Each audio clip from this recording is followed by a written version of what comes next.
আসসালামু আলাইকুম রহমতুল্লাহ। এক নজরে 18তম শিক্ষক নিবন্ধনের সার্কুলার থেকে শুরু করে ভাইভা পর্যন্ত যে গতিবিধি ছিল আপনাদেরকে দেখাবো পর্যায়ক্রমে। সার্কুলার হয়েছিল নভেম্বরের 2 তারিখ 2023। আবেদন শুরু 9 তারিখ থেকে 30 তারিখ পর্যন্ত ওই 2023 সালের নভেম্বরের। এই সার্কুলারে প্রথমবারের মতো 18,65,719 জন আবেদন করে। ফিলি অনুষ্ঠিত হয় 15 তারিখ মার্চের 2024 সালে। ফিলিতে অংশগ্রহণ করে 13,40,833 জন। ফিলির রেজাল্ট প্রকাশ হয় মের 15 তারিখ 2024। মোট পাস ফিলিতে 4,79,981 জন। লিখিত পরীক্ষা অনুষ্ঠিত হয় স্কুল পর্যায়ে 12/7/2024 আর কলেজ 13/7/2024। লিখিত পরীক্ষায় উপস্থিত ছিল 3,48,938 জন আর তার রেজাল্ট হয় 14 তারিখ 10/5/2024। আর লিখিত পরীক্ষায় পাশ করে 83,865 জন। দেখেন, সার্কুলার থেকে লিখিত পরীক্ষা শেষ করতে করতে প্রায় একটা বছর চলে গেল। মেইন সময়টা যাবে ভাইভাতে। ভাইভাটা দেখবেন, ভাইভা শুরু হয় অক্টোবরের 27 তারিখ 2024 সাল থেকে 31/5 অর্থাৎ মের 31 তারিখ 2025 সাল। আর ভাইভা রেজাল্ট হয়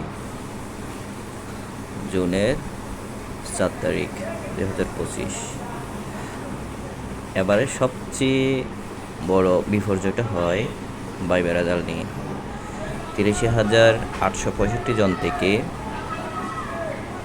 ভাইভায় 81,209 জন উপস্থিত ছিল। তার মধ্যে 60,521 জন পাস করে, বাকিদেরকে ফেল করিয়ে দেয়। যত নিবন্ধন পরীক্ষা হয়েছে তার মধ্যে এটাই প্রথম এতগুলো ফেলের সংখ্যা। এত বছর যাবৎ ভাইভাটা ছিল মূলত ফর্মালিটি। কাগজপত্র চেক করবে, সার্টিফিকেট চেক করবে, আবেদন ঠিকমতো করেছে কি না, তার মাস্টার্স আছে কি না, অথবা তার ডিগ্রি ঠিক আছে কি না, এগুলোই চেক করতো।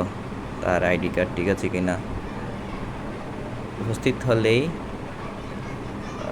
তার সার্টিফিকেট থেকে 20 নম্বরের 12 নম্বর থাকবে যদি সবগুলো ফার্স্ট ক্লাস থাকে।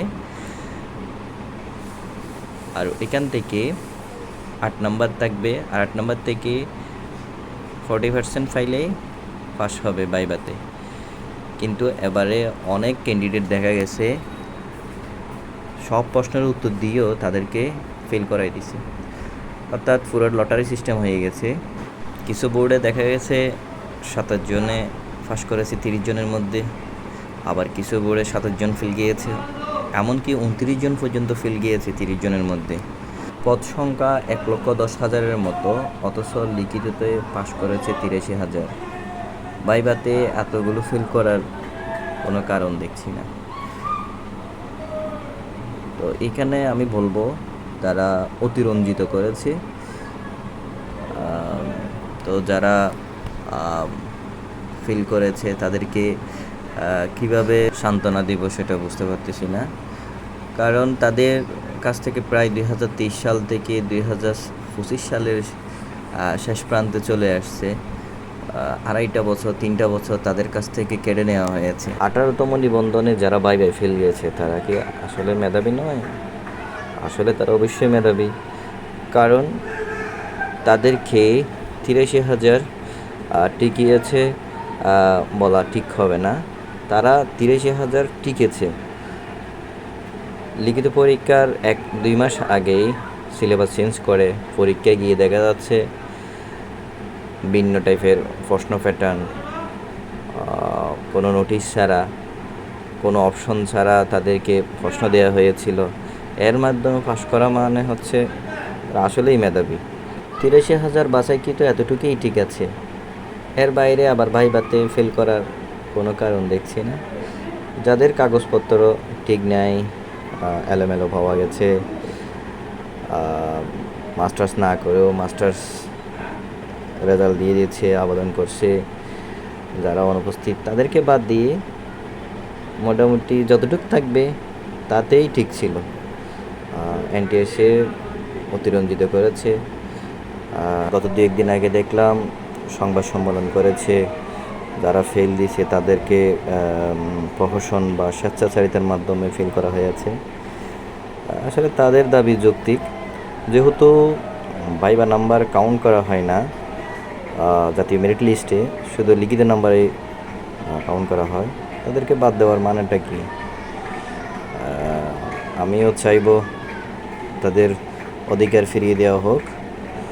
অনেকে হয়তো অন্যান্য এক্সামের মতো ভাবেন এনটিএসসি এক্সামকে আওলাই ফেলেন, বিশেষ করে বিসিএস সহ অন্যান্য ভাইভাতে ফেল গেলে কেন তারা আন্দোলন করে না, এরা কেন আন্দোলন করবে?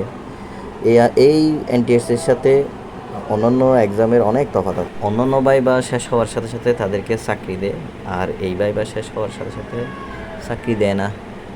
এইটা তাদেরকে ভাইবার নাম্বারগুলো কাউন্টও করে না, লিখিত মার্কের উপর চাকরি হয়।